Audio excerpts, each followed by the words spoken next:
Você já imaginou o que poderia acontecer se a gente decidisse se entregar ao fluxo da vida? Hoje eu quero compartilhar com vocês uma história de uma pessoa que decidiu que essa era a única coisa mais importante que ele tinha para fazer da vida. E ele, que tinha planos de virar um professor universitário, acaba criando uma empresa que vale hoje 3 bilhões de dólares na área de tecnologia, sem nunca ter estudado nada sobre o assunto. Quer saber mais como isso aconteceu? Vem comigo nesse vídeo. Eu sou a Renata Fernandes e este é o Reconexão Interior. Essa semana eu terminei de ler esse livro aqui, The Surrender Experiment. O autor é o Michael A. Singer. É sobre esse livro que eu quero conversar com vocês. Esse livro não está disponível em português, eu procurei ele, não encontrei. Ele também é o autor desse outro livro aqui, o The Untethered Soul. Esse livro sim, a gente tem em português, eu encontrei ele no Amazon e o título dele em português é A Alma Indomável. O Michael, ele escreveu primeiro esse livro aqui, esse daqui veio depois, é o segundo livro dele, mas esse livro aqui é o livro que conta sobre a história da vida dele, da história sobre esse experimento de entrega, sobre esse experimento de rendição. A história começa quando o Michael tinha 22 anos e estava terminando o doutorado dele numa universidade lá nos Estados Unidos. Os professores gostavam muito dele e achavam que ele levava jeito para a carreira acadêmica. Então ele já tinha recebido alguns convites para quando ele terminasse o curso, para que ele se tornasse professor. A vida ia indo muito bem, ele estava casado, morava num lugar bacana, até que um dia o cunhado dele vem jantar na casa deles e no meio de uma conversa falta assunto. E aí, porque faltou assunto, ele sentiu um incômodo muito grande dentro dele e começou, ao invés de focar nesse incômodo, observar como é que a mente dele reagia.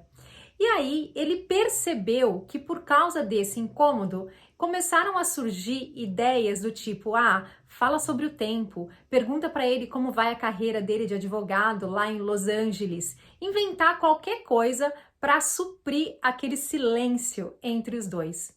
E ao invés dele dar continuidade no assunto, de acordo com essas sugestões que ele tinha recebido da mente dele, ele só virou para o cunhado e falou: "Você percebeu que de vez em quando a nossa mente traz sugestões para a gente de coisas que a gente deve ou não deve fazer?" E os dois deram risada, o cunhado dele concordou, disse que ele também já tinha percebido que isso acontecia com ele de vez em quando, e o assunto se encerrou por aí. Mas, depois desse dia, o Michael não conseguiu mais parar de pensar sobre isso, principalmente porque ele estava começando a ficar muito incomodado sobre o fato dele não ter poder sobre essa voz, né? Ele começou a perceber que esse diálogo interno, ele é incessante, ele não para. Ele está o tempo todo nos fazendo sugestões do que a gente deve ou não deve fazer. E aí até que um dia, conversando com um amigo sobre esse assunto, o amigo emprestou para ele um livro que se chamava Os 3 Pilares do Zen. E qual não foi a surpresa do Michael ao descobrir que esse livro falava tudo o que ele queria saber sobre essa voz que ele escutava dentro da mente dele. E a partir daí, ele começa numa grande jornada de meditação e yoga no intuito, na intenção de tentar silenciar essa voz ou diminuir o volume dessa voz dentro dele.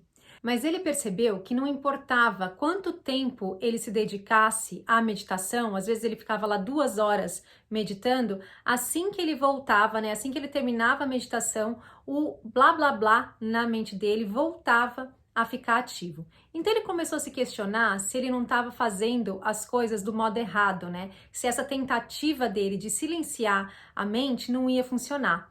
E ele começou a pensar, então, que talvez existisse um motivo por trás dessa conversa, por trás desse blá blá blá.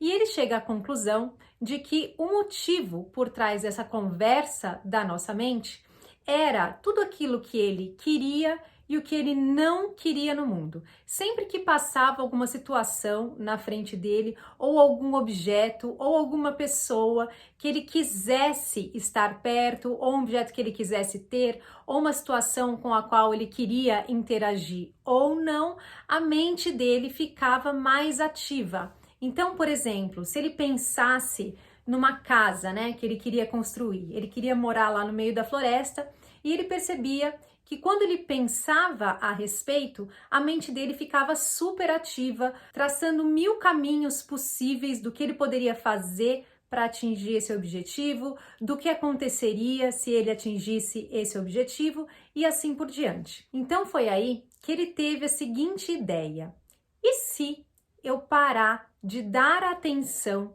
ao que a minha mente diz que é ideal que eu faça ou que eu não faça? Se eu parar de dar atenção às coisas que a minha mente quer ou não quer, será que se eu parar de alimentar ela, se eu parar de dar energia com o meu foco para esses lugares, será que eu consigo diminuir esse volume? Será que a minha mente vai se aquietar? Começa aí então o experimento de entrega ou o experimento de rendição. E ele decide começar a praticar com uma coisa muito simples, que é o clima. Sabe aqueles dias que a gente acorda e tá chovendo e a nossa mente já começa lá a reclamar: nossa, tá chovendo, não é justo. Justo hoje que eu tinha que fazer uma coisa fora de casa. Nossa, hoje podia estar sol. Ai, que saco, que porcaria. Por que tá chovendo? Ao invés de ficar com esses pensamentos insignificantes, ele começou a praticar, a olhar para qualquer que seja o tempo que estivesse fazendo lá fora e admirar e aceitar o que a vida tinha trazido para ele naquele momento. E ele começou a perceber que quando ele praticava pensamentos de aceitação, né, com relação ao tempo, por exemplo, se ele só olhasse lá para fora e agradecesse: nossa, hoje está chovendo, que bonito. Ele percebia que em seguida a mente dele se silenciava, ela não continuava o assunto, mesmo porque não tinha mais assunto, né? Não tinha mais o que falar sobre aquilo, quando ele simplesmente aceitava a verdade sobre o momento presente. Como ele percebeu que isso estava dando certo, né? Que ele estava conseguindo silenciar a mente dele, ele decidiu que ele ia ser ainda mais ousado e ele ia praticar a entrega, né, para qualquer situação na vida dele onde ele percebesse que ele tinha uma preferência pessoal. Então, sempre que ele sentisse uma preferência pessoal surgindo dentro dele com relação a qualquer coisa, com relação a qualquer situação, ele decidiu que ele ia se render e ia deixar a vida tomar conta do caminho que ele deveria ou não seguir. A partir daí, o livro começa a ficar muito mais interessante, porque ele começa a relatar situações onde a mente dele vinha com uma preferência, né? E ele tinha o impulso de falar não, mas ele simplesmente aceitava o fluxo da vida, porque ele percebia que aquilo vinha de uma resistência dentro dele. Então ele decidia sempre se entregar e observar até onde que a vida o levava a partir daquela decisão. Tenham em mente que tudo que ele queria, né, tudo que ele mais queria na vida era ter uma vida muito simples, morar na floresta, ter um tempo para ele fazer o trabalho dele de meditação e de yoga, porque ajudava muito a manter a mente dele centrada e a perceber esses movimentos de resistência dentro dele para tomar a decisão certa, para decidir como agir e como se entregar à vida nesses momentos. Mas várias situações começam a surgir que vão contra esse desejo que ele tem de contemplação, de quietude, de prática de meditação e de yoga. E aqui é interessante observar que o que ele queria, na verdade, era manter esse contato com essa paz, com essa alegria, com essa tranquilidade que ele tinha acessado dentro dele. Ele teve uma experiência de conexão muito forte com esse lugar da mente dele e tudo que ele queria, todos esses planos que ele tinha com relação a yoga, meditação e aonde ele devia morar, né, era com a intenção de se manter conectado a essa energia. Entretanto, a vida leva ele por um caminho completamente diferente de tudo aquilo que ele havia planejado, justamente porque as experiências que ele viveria dali em diante seriam experiências muito mais importantes para ele manter essa conexão ou para ele perceber essa conexão como real. Então ele sai desse lugar, né, de recluso, de querer morar na floresta e começa a interagir com outras pessoas na vida que vão levar ele por um caminho de construção de uma empresa na área de tecnologia, mesmo sem saber nada sobre o assunto, e transformar essa empresa numa grande empresa muito bem sucedida, valendo 3 bilhões de dólares. E a partir dessa aceitação da forma como a vida foi se abrindo na frente dele, sincronicidades incríveis acontecem uma atrás da outra, só reforçando para ele, né, só dando ainda mais sinais de que ele estava no caminho certo. E o livro então se desenvolve numa história incrível. Ele acaba criando uma empresa de tecnologia, ele começa isso do nada. Um dia ele está passando em frente a uma loja que vende computadores, eram os primeiros computadores a serem vendidos, né, anos 60.